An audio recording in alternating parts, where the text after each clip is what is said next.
Man, what a beautiful country I live in. Would be a shame if someone from the fourth most populated country in the world came and ruined it. Huh, what's that?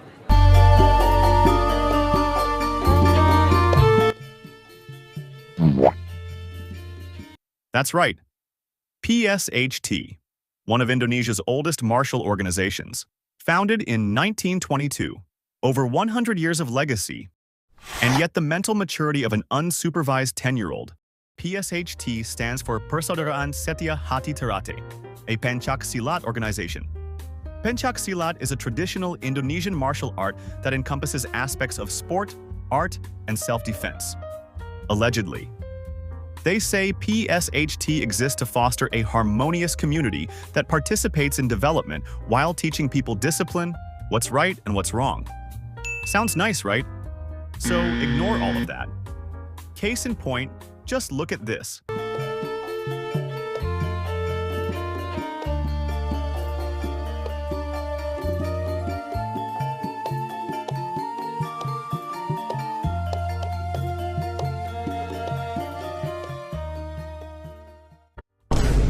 That's a train, a public train. You're on public transport, and yet you're parading like an idiot. And filmed it too. Peak discipline, right? I mean, who wouldn't want to go viral for being loud, annoying, and weird? Now I know to some of you this might feel like your regular NYC subway. But here's the thing.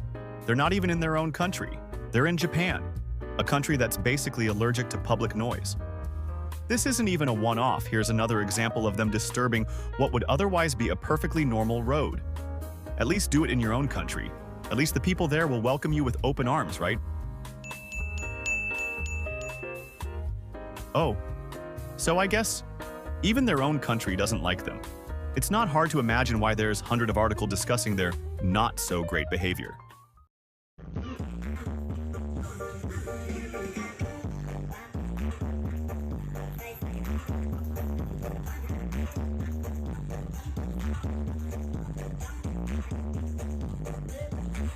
Now, people in Japan are publicly calling for tighter visa rules, which sucks, by the way.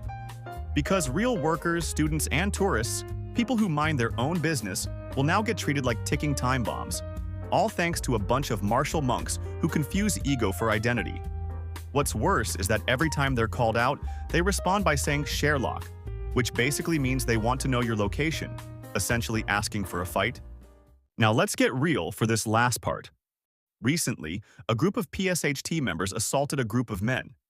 One of the victims, fearing for his life, pulled out a pocket knife. He wounded 3. One of them unfortunately died after a stab to the lung.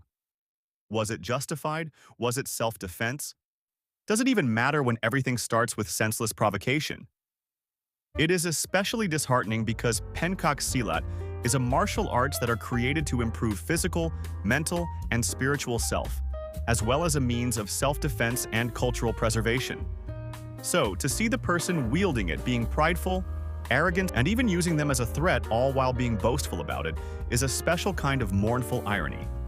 At that point, is it even worth preserving a tradition that has become so twisted from its original purpose that the simple act of following it only produced tragedy and misery?